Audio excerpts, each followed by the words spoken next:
بسم اللہ الرحمن الرحیم الحمدللہ رب العالمین۔ السلام علیکم ششم جماعت۔ آج آپ کی اردو کی کتاب کا سبق نمبر 10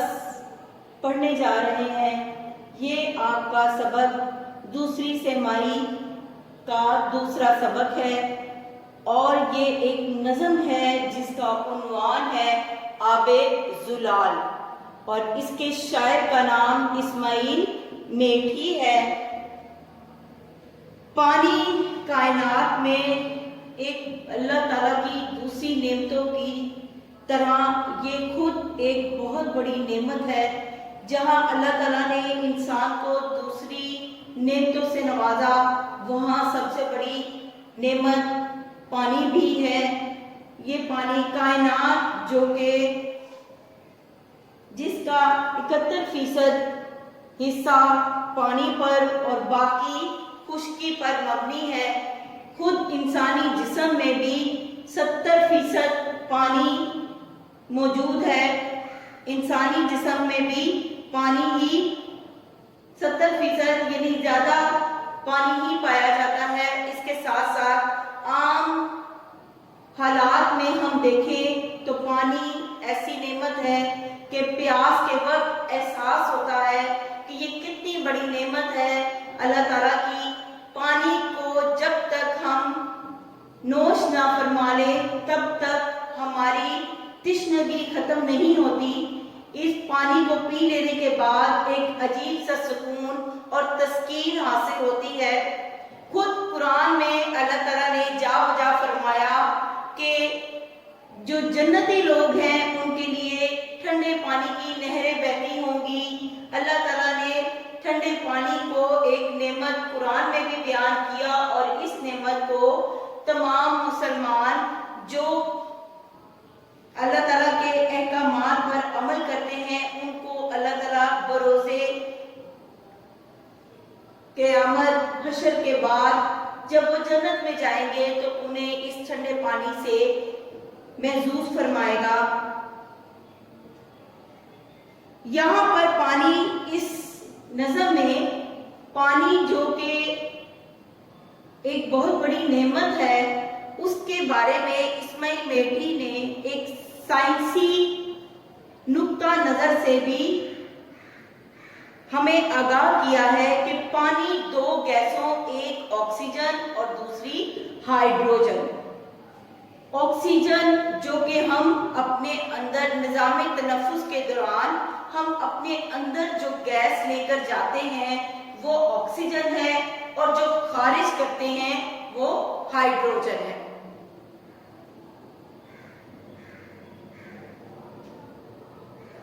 جس کے بغیر انسان یعنی نظام تنفس بھی ان دو گیسوں پہ مبنی ہے۔ اسی طرح پانی بھی ان دو گیسوں کا مجموعہ یا آمیزش ہے۔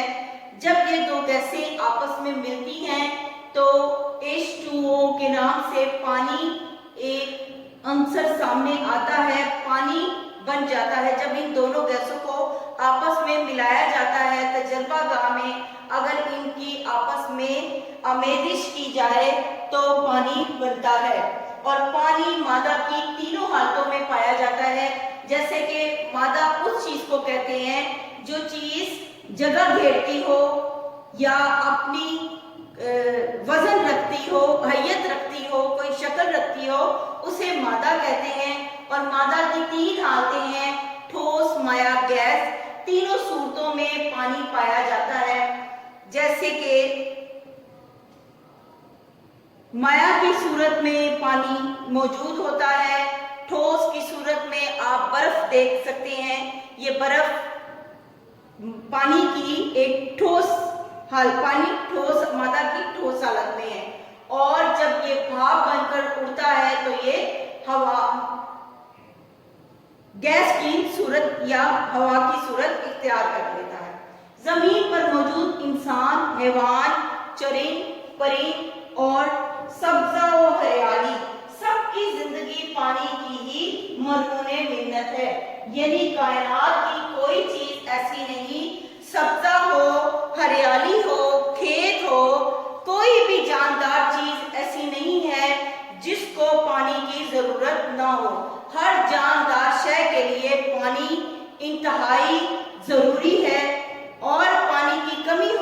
سے انسان میں پانی کی کمی ہو جائے تو اسے سوکھے کا مرض لاحق ہو جاتا ہے، اور اس طرح انسان کے پانی میں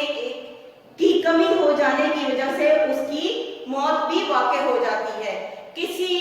بنجر زمین کو دیکھو تو اندازہ ہوتا ہے اگر وہاں پر کسی جگہ پر پانی مسلسل موجود نہ ہو یا خشکی ہو تو وہ زمین بھی کوئی ہریالی نہیں دیتی، وہاں پر کھیتی باڑی نہیں کی جا سکتی، کاشتکاری نہیں کی جا سکتی، مٹی بھی جب تک نم نہ ہو تب تک وہ پھل نہیں دیتی یا سبزہ نہیں اگلتی۔ چرند یعنی چرنے والے، چار پائے والے جانور یعنی گائے، بھینس، بکری وغیرہ، یہ سب، اور ان کے ساتھ ساتھ پودے، پرندے جو ہوا میں اڑتے ہیں، ان سب کے لیے پانی اشد ضروری ہے، اور اگر پانی نہ ہو تو پرندے، حیوان، سبزہ، انسان سب کے سب موت کا شکار ہو جاتے ہیں یا اپنا وجود کھو بیٹھتے ہیں اگر پانی ان کی زندگی سے نکال دیا جائے تو۔ پانی کی اہمیت کو ہی اس نظم میں اجاگر کیا گیا ہے۔ اس سبق کے مشکل الفاظ کے معنی کچھ اس طرح ہیں۔ آب زلال، آب زلال کہتے ہیں نتھرا ہوا پانی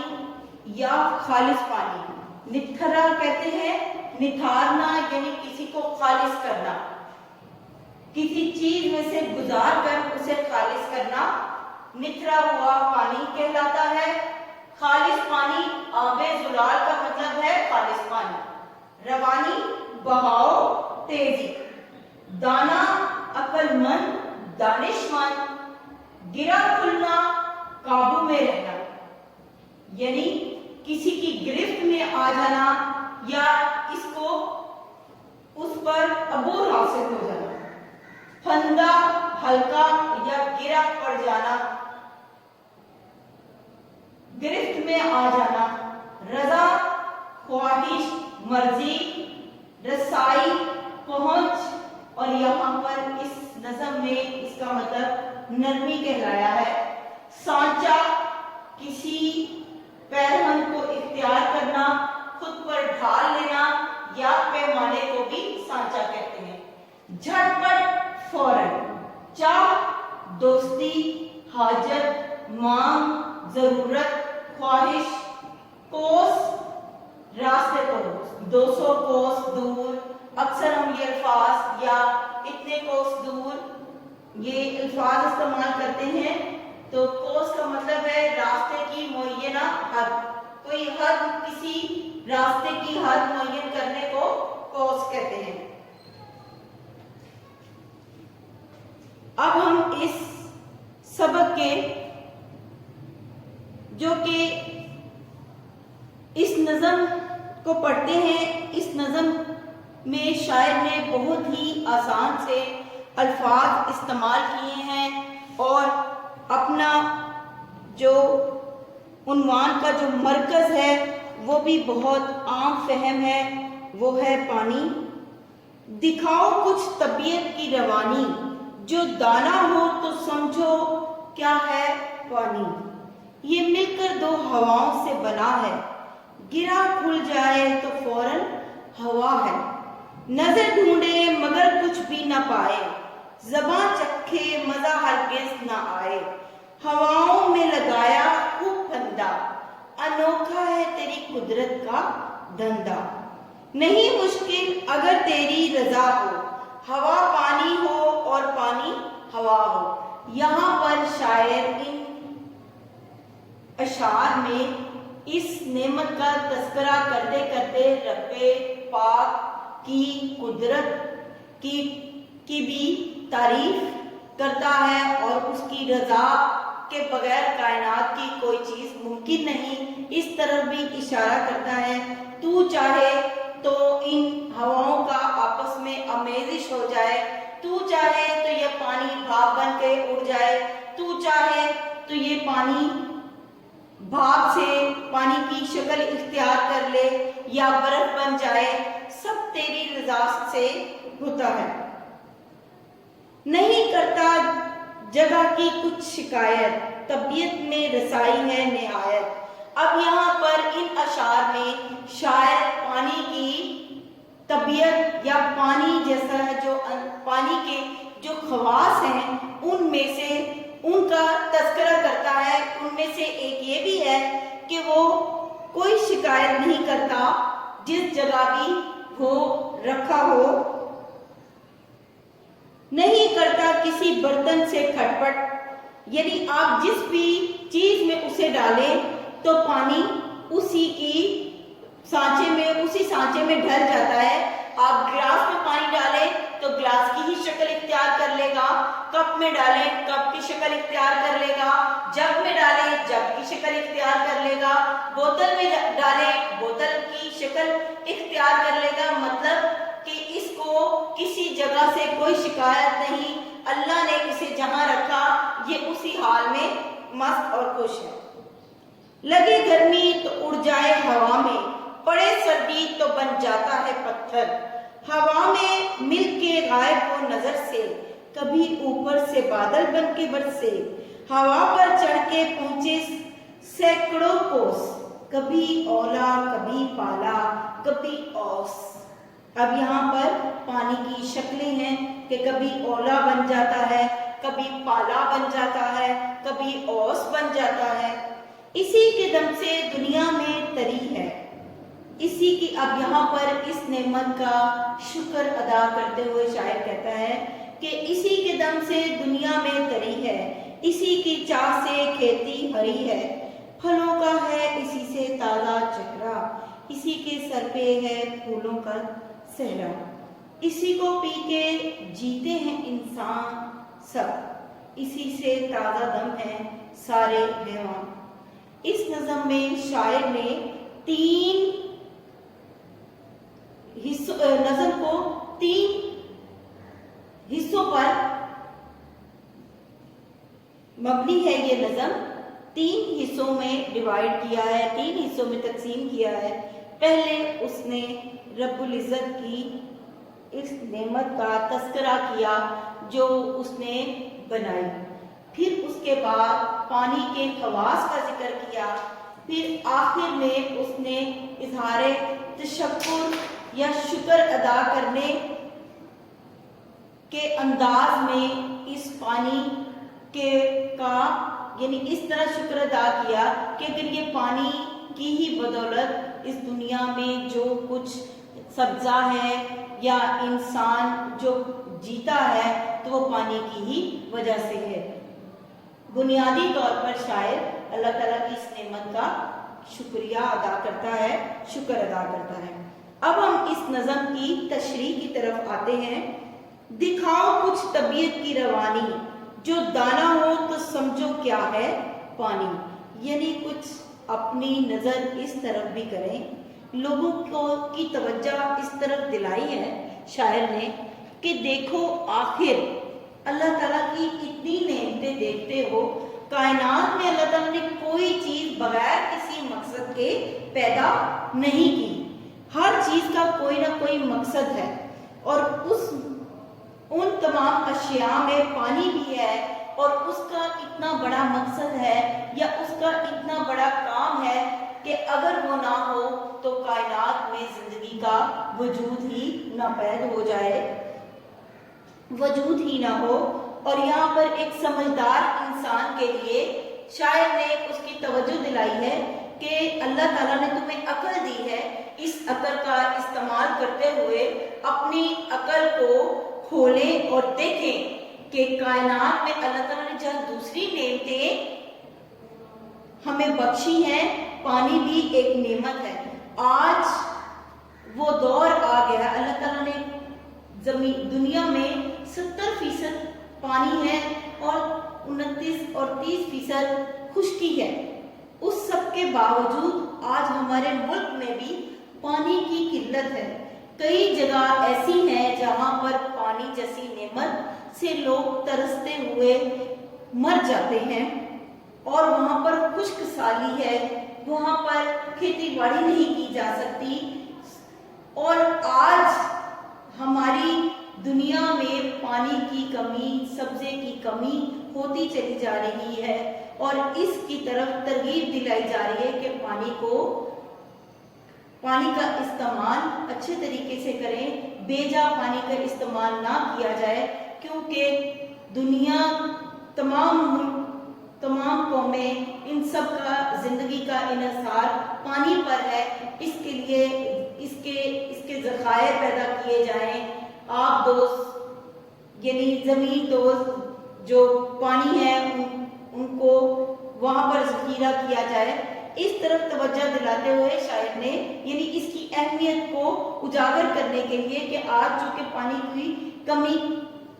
کو ہم محسوس بھی کرتے ہیں اور اس کا سامنا کر رہے ہیں، پانی کی قلت ہوتی چلی جا رہی ہے، پانی کی نعمت کا شکر ادا کریں اللہ تعالیٰ کے حضور، اور ساتھ ہی ساتھ اس نعمت کا اچھا استعمال کریں۔ یہ مل کر دو ہواؤں سے بنا ہے،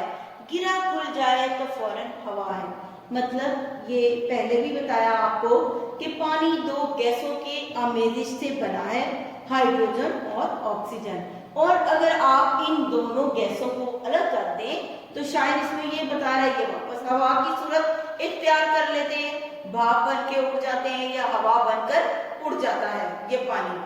مل جائے تو پانی ہے، اور اگر یہ دونوں گیسیں الگ ہو جائیں، انہیں الگ کر دیا جائے تو یہ ایک ہوا کی صورت اختیار کر لیتا ہے۔ نظر ڈھونڈے مگر کچھ بھی نہ پائے، زباں چکھے مزہ ہرگز نہ آئے۔ یعنی اس کو آپ اگر نظر ڈھونڈے، جب یہ ہوا بن کے اٹھ جاتا ہے پانی، تو آپ اس کو دیکھنا چاہیں تو آپ دیکھ نہیں سکتے۔ فضا میں آکسیجن یا ہائیڈروجن یا بھاپ کی صورت میں بھی یہ اڑ رہا ہو تو یہ بھاپ بن کر جب آسمان کی طرف جاتا ہے تو آپ اس کو دیکھ نہیں پاتے یا اس کا مزہ بھی نہیں چکھ پاتے کہ آخر اس کا مزہ کیا ہے، اس کی لذت کیا ہے۔ ہواؤں میں لگایا خوب پھندا، انوکھا ہے تیری قدرت کا دندہ۔ یہاں پر اللہ تعالیٰ کی قدرت کی ایک اور صفت کے بارے میں شاعر بیان کرتا ہے کہ جب یہ ہوا میں، جب یہ گیس کی صورت میں ہوتا ہے یا ہوا کی صورت میں ہوتا ہے تو نہ ہمیں دکھائی دیتا ہے، نہ اس کی کوئی لذت ہے، نہ ہم اسے محسوس کر سکتے ہیں کہ دیکھو اللہ پاک کی قدرت کہ جب ہوا میں موجود یہ گیسیں آپس میں ان کی اس طرح سے آمیزش نہیں ہو پاتی، یہ دونوں گیسیں، اور آج ہم اسی وجہ سے پھر ہم سانس لیتے ہیں اور پودوں کو جو گیس چاہیے وہ حاصل کرتے ہیں، انسان کو جو گیس نظام تنفس کے دوران جو چاہیے ہوتی ہے انسان اسے استعمال کرتے ہیں۔ یعنی اللہ تعالیٰ نے ہماری فضا میں گیسوں کا مجموعہ ہے، اور ان گیسوں میں ہائیڈروجن اور آکسیجن بھی بڑی تعداد میں پائی جاتی ہے، لیکن اس سب کے باوجود یہ سب کو یکساں طور پر ملتی ہے، پودوں کو الگ اور انسانوں کو الگ، جانوروں کو الگ۔ اس وقت اللہ تعالیٰ نے کیسا ان فضاؤں پر پہرا بٹھا رکھا ہے کہ یہ پانی کی صورت اختیار نہیں کرتی۔ نہیں مشکل اگر تیری رضا ہو، ہوا پانی ہو اور پانی ہوا ہو۔ اب یہاں پر شاید اللہ تعالیٰ کی قدرت کاملہ، آپ رب العزت کی طاقت کے آگے، اس کی قدرت کے آگے لا حول ولا قوت الا باللہ، اللہ کے سوا کسی کے پاس کوئی طاقت نہیں ہے۔ رب العزت اتنا قدرت والا اور طاقت والا ہے کہ وہ چاہے تو اسے ہوا ہی رہنے دے، وہ چاہے تو اسے پانی بنا دے، جہاں وہ ضروری سمجھتا ہے اسے پانی کی شکل دے دیتا ہے، اور جہاں وہ سمجھتا ہے تو اسے ہوا کی صورت ہی رہنے دیتا ہے۔ نہیں کرتا جگہ کی کچھ شکایت، طبیعت میں رسائی ہے نہایت۔ یہاں پر شاید اب پانی کے خواص کے بارے میں ذکر کرتا ہے، اور اسی لیے آغاز میں شاید یہ کہتا بھی ہے کہ کچھ طبیعت کی روانی، یعنی دانا ہو تم تو سمجھو، یعنی پانی میں بھی اللہ تعالیٰ نے پانی ایک ایسی چیز ہونے کہ جس میں عقل نہیں ہے، اس سب کے باوجود ایک عقل مند انسان سے بہتر ہے کہ وہ جس سانچے میں ڈالا جائے وہ ڈھل جاتا ہے، وہ جس جگہ پر رکھا جائے وہ اسی جگہ پر اسی شکایت کیے بغیر اپنی جگہ بنا لیتا ہے، جبکہ انسان کو اللہ تعالیٰ جس بھی حال میں رکھے وہ پھر بھی خوش نہیں رہتا، وہ شکوہ شکایت پر آمادہ ہو جاتا ہے۔ یہاں شاعر کہتا ہے کہ دیکھو تم کیسے دانا انسان ہو کہ سمجھتے ہی نہیں کہ پانی کی طبیعت میں ایسی رسائی ہے، ایسی پہنچ ہے کہ وہ کوئی شکایت نہیں کرتا، اسے جس پیمانے میں ڈال دیا جائے، جس چیز میں ڈال دیا جائے،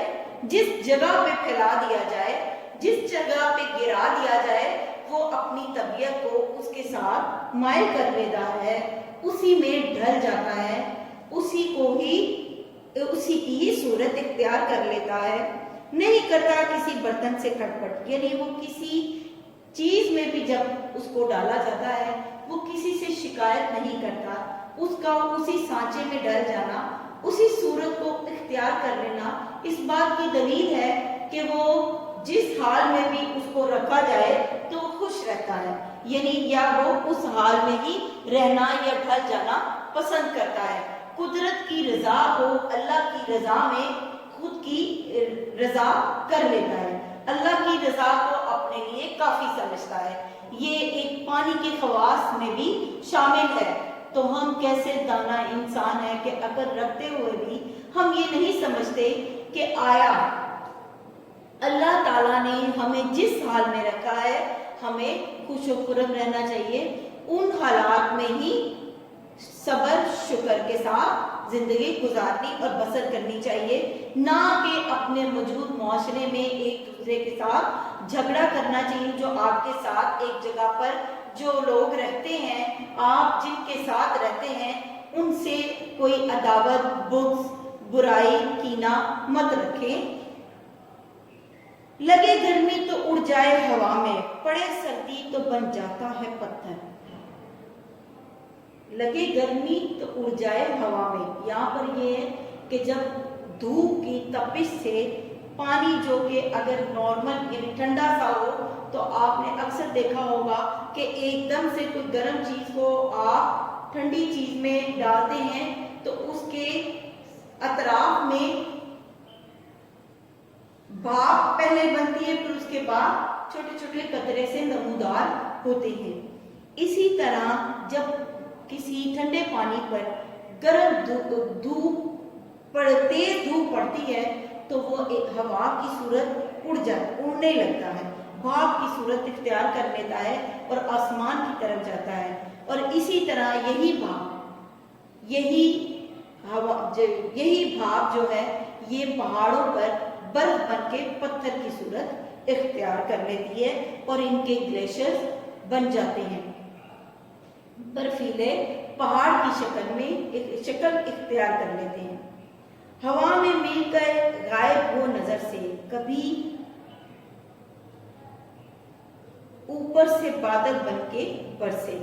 یعنی ہوا میں مل کے غائب ہو نظر سے، جیسے ہی یہ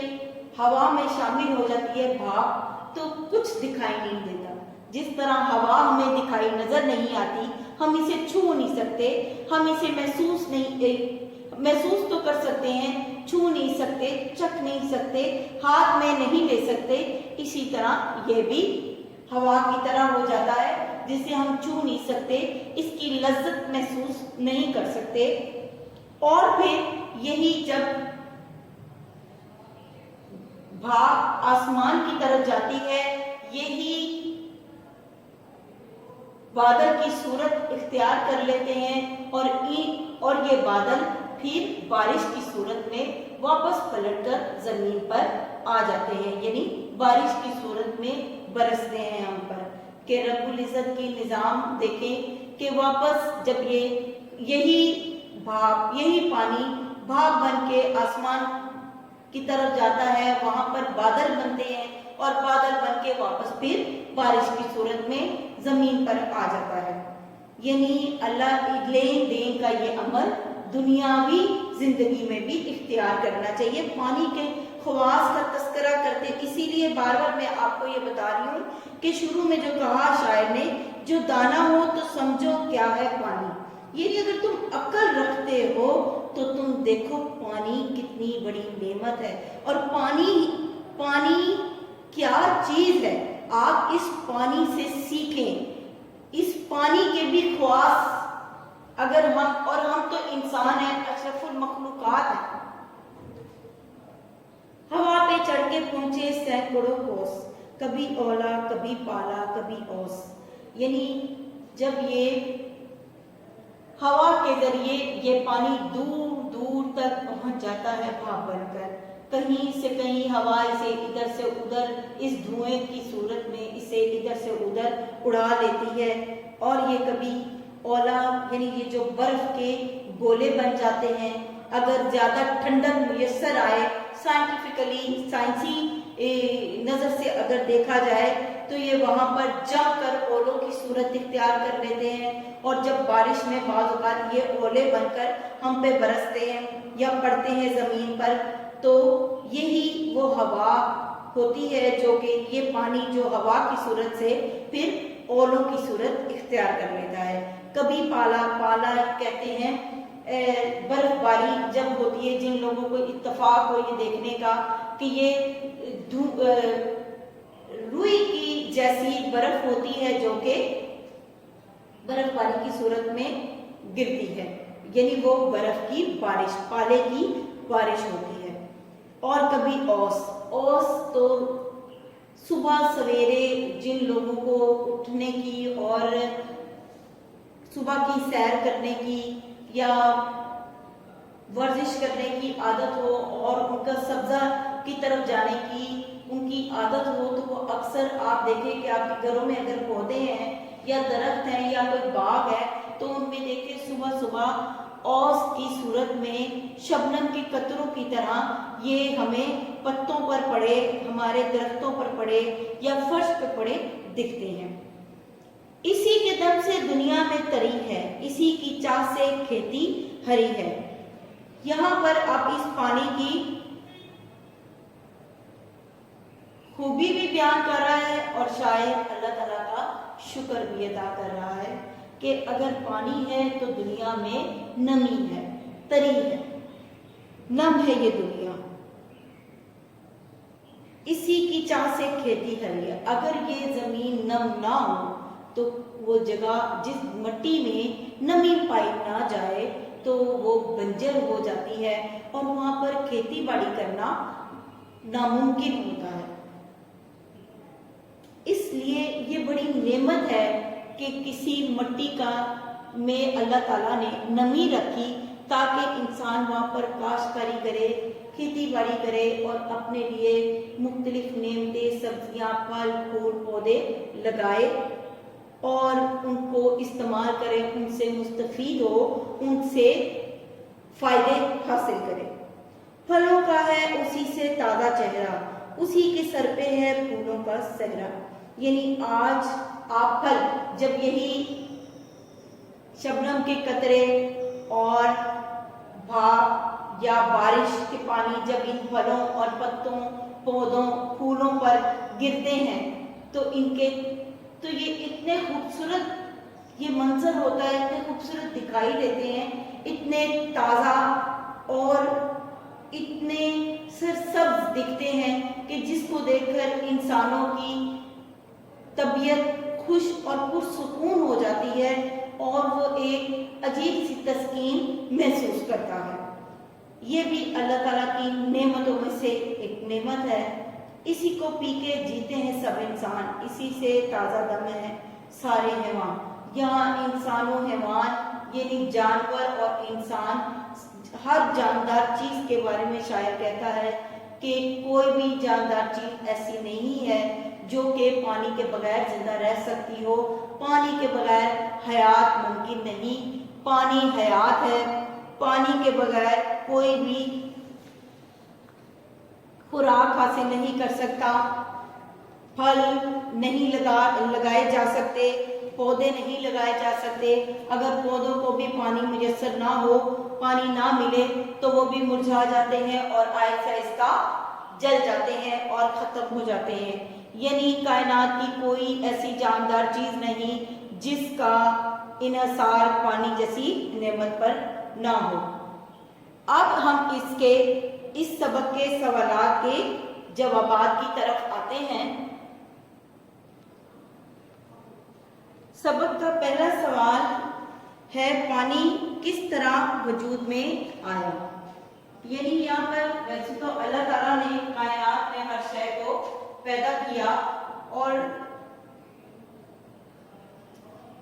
انسانی وجود کی سائنسی بنیادوں پر بھی دیکھا جائے تو کسی جگہ پر زندگی کا امکان تبھی ہوتا ہے کہ جب وہاں پر پانی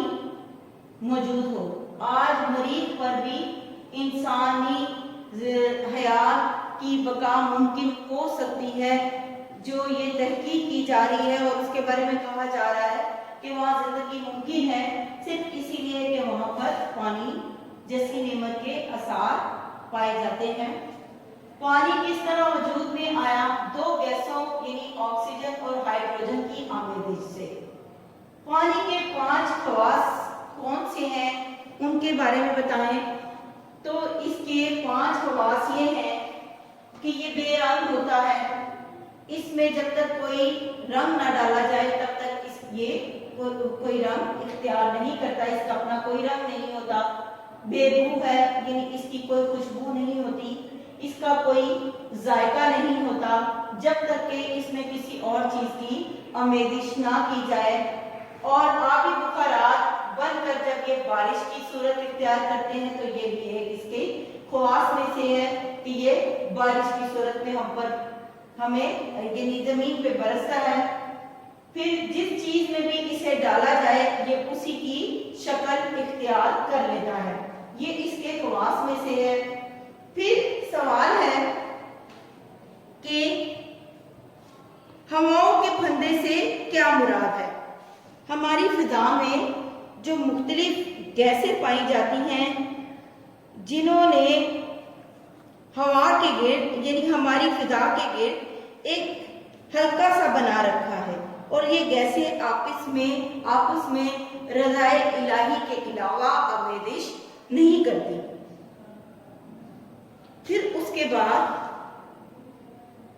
پانی کی طبیعت میں نہایت رسائی ہے، اس کی بھی میں نے تشریح کی کہ اس کی تشریح کریں کہ کیا ہے، کہ مطلب کہ جس سانچے میں ڈالو یہ اسی سانچے میں ڈھل جاتا ہے، اور اس کو اگر راستہ میسر ہو، آپ کبھی سمندر، نہر، دریا دیکھیں تو تاحد نگاہ یعنی ان کی رسائی، ان کی پہنچ کتنی دور تک ہے کہ پانی جس آپ پھیلا دیں پانی کو زمین پر تو جتنا زیادہ پانی ہوگا وہ اپنے لیے راستہ خود ہی بناتا چلا جائے گا۔ پانی رکتا نہیں ہے، پانی چلتا ہے جب تک کہ آپ اسے کوئی ذخیرہ کرنے کی نیت نہ کریں یا اسے کسی سانچے میں ڈھالیں نہ۔ پانی مادہ کی تینوں حالتوں میں پایا جاتا ہے، وہ حالتیں کون کون سی ہیں؟ پانی مادہ کی تینوں حالتوں میں پایا جاتا ہے، جن میں سے ٹھوس، مائع، گیس، یہ 3 حالتیں ہیں، اور تینوں میں یہ کس صورت میں پایا جاتا ہے؟ ٹھوس کی صورت میں، پانی برف کی صورت میں پایا جاتا ہے۔ پانی کو اگر ٹھوس حالت میں دیکھا جائے تو یہ برف کی صورت میں، آپ کے گھروں میں بھی آئس کیوب ہوں گے تو آپ اس سے بھی مشاہدہ کر سکتے ہیں۔ مائع کی صورت میں یہ پانی عام پیور واٹر جو کہ ہم پانی پیتے ہیں، عام گھروں میں استعمال بھی ہوتا ہے، کپڑے دھونے کے لیے، نہانے کے لیے، پینے کے لیے، کھانا بنانے کے لیے، ہر چیز کے لیے۔ گیس کی صورت میں یہ آبی بخارات بن کر جب فضا میں اڑتا ہے تو یہ اس وقت گیس کی صورت اختیار کر لیتا ہے۔ سبق میں پھر کچھ مترادف دیے گئے ہیں: رضا،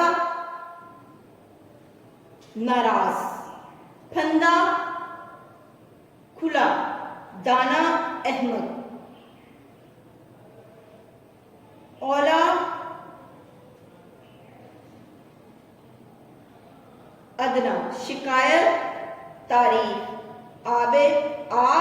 اور گل کہتے ہیں مٹی کو۔